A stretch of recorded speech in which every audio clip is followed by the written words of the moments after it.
Okay, how do you feel? Good. Do you feel nervous? No.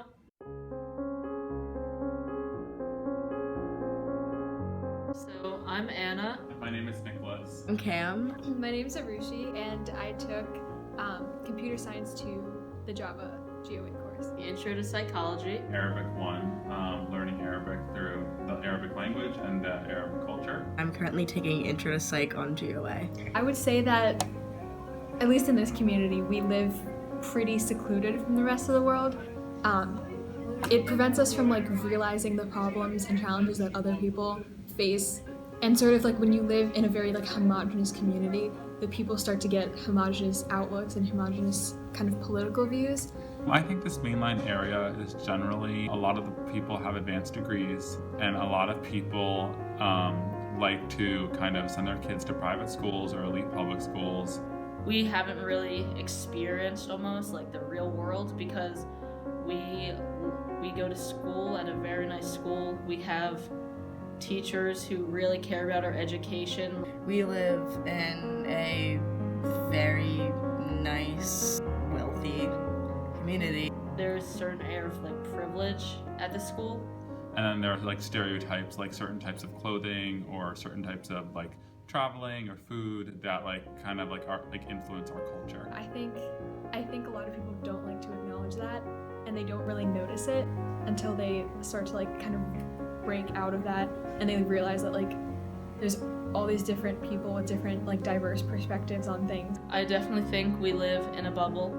I think there are bubbles all around us. Yes, we are right outside of Philly, but we are kept in this little sheltered bubble of amazing schools with amazing opportunities that a lot of people don't have. I think it's important for people to understand better the challenges that other people in communities different than their own face. That's why I think especially this Arabic class has broadened my horizons a little bit. I think there's something very important about kind of direct communication. Just reading things that people have written or watching videos that people have made is so impersonal. I think programs like GOA and other similar sort of programs that take people from around the world from very different locations and kind of forcing them to work together on something.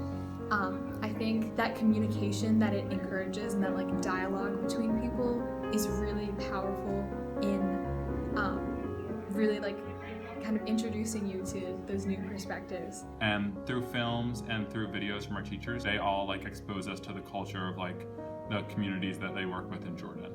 It's easy to stay where you're comfortable and you know what's happening to you, I guess, to experience the expected. But once you branch out of your comfort zone and leave the bubble, I think it's a way different experience. The first step in breaking the kind of naivete that exists in very homogenous communities like our own is, first of all, realizing that there's other people with differing opinions and differing points of view. The other approach would be to get teachers and students from much more diverse backgrounds and try to get as many students from outside of the mainline bubble as you can to attend EA, and also try to get as many students with diverse backgrounds to teach at EA. Just connect with schools that you're not necessarily giving back to, but just purely on an intellectual level. Maybe Skyping classrooms and having kids from one class to another work on projects together, just through that, just to get a different viewpoint on things. I think once we've crossed sort of that first barrier, the way to broaden our perspectives on things is to try to put ourselves in other people's shoes, whether that's through direct conversation with them through programs like GOA, or whether that's sort of learning the daily challenges, the problems that people from other parts of the world face. I think sort of that empathy that induces is another really important aspect. Okay, that's all.